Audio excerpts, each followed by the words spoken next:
Hello mga ka-SCAS, star-studded at animo may isang fashion show ng mga artista ang naganap sa birthday celebration ni Dr. Ivy Aguilar Teo. It's a double celebration.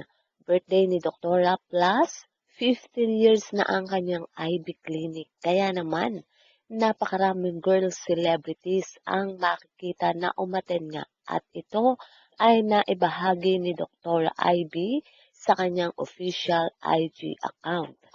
Nagagandang celebrities ang present at masayang-masaya si Dr. Ivy at ang kanyang mga angel ay nakasama niya sa kanyang double celebration. Sa Ivy Clinic 15th year celebration was a blast and our hashtag Ivy Leaguers are right in the heart of it. We are grateful for everyone who came out to celebrate this milestone with us. It was a night filled with fun, love, and amazing vibes. Yan nga ang caption doon sa Ivy Clinic IG account. At talagang nagpasalamat at happy ang Ivy family dahil nga sa mga celebrities na talagang present na nakiselebrate sa kanila. Mga sikat na artista sa kani-kanilang panahon.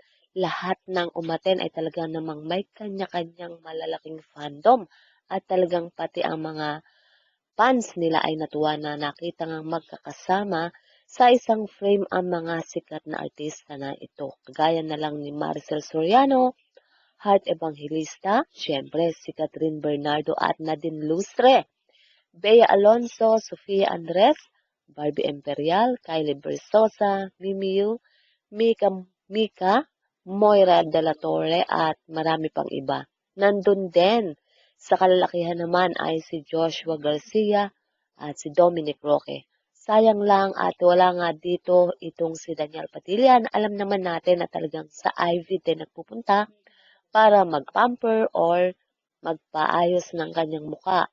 Well, di natin alam kung ano ang kanyang dahilan. Pero siyempre, alam naman natin na itong si Daniel ay busy. Kaya siguro hindi talaga siya naka-attend.